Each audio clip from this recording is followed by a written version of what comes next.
ഈ വെടിനിർത്തൽ കരാറിലേക്ക് നമ്മൾ എത്തുമ്പോൾ ചൈന പാകിസ്ഥാന് പിന്തുണ പ്രഖ്യാപിക്കുകയാണ്.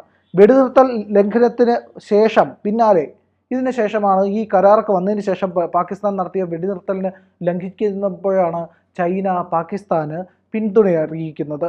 പാക് വിദേശകാര്യമന്ത്രി ഇഷാഖ് ധർ ചൈനീസ് വിദേശകാര്യമന്ത്രി വാങ് യിയുമായി നടത്തിയ ഫോൺ സംഭാഷണത്തിലാണ് ചൈനയുടെ പിന്തുണ പാകിസ്ഥാനെ അറിയിച്ചത്.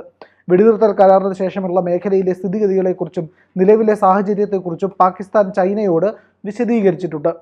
പാകിസ്ഥാന്റെ പരമാധികാരം, സ്വാതന്ത്ര്യം എന്നിവ ഉയർത്തിപ്പിടിക്കുന്നതിൽ ചൈന എന്നും ഒപ്പം നിൽക്കുമെന്നും വാങ് യി ഇഷാഖ് ധറിനോട് പറഞ്ഞതായി രാജ്യാന്തര മാധ്യമങ്ങൾ റിപ്പോർട്ട് ചെയ്യുന്നു. സംഭാഷണത്തിന് തൊട്ടു പിന്നാലെ പാകിസ്ഥാൻ വിദേശകാര്യ മന്ത്രാലയം ഇത് സ്ഥിരീകരിച്ച് പ്രസ്താവനയും പുറത്തിറക്കി. പാകിസ്ഥാന്റെ സംയമനത്തെ ചൈന അംഗീകരിക്കുന്നുവെന്നും വെല്ലുവിളി നിറഞ്ഞ സാഹചര്യം ഉത്തരവാദിത്തത്തോടെ പെരുമാറിയ സമീപനത്തെ അഭിനന്ദിക്കുന്നുവെന്നും വാങ് യി പറഞ്ഞതായി PTI റിപ്പോർട്ട് ചെയ്തു. തുർക്കി വിദേശകാര്യമന്ത്രി ഹകാൻ ഫിദാനുമായും ഇഷാഖ് ധർ സംസാരിച്ചുവെന്നാണ് റിപ്പോർട്ട്. ഇതാണ് വാർത്ത. കൂടുതൽ വാർത്തകളും വിശേഷങ്ങളും നിങ്ങളിലേക്ക് എത്താൻ ABC മലയാളം സബ്സ്ക്രൈബ് ചെയ്യുക, ബെൽ ബട്ടണും അമർത്തുക.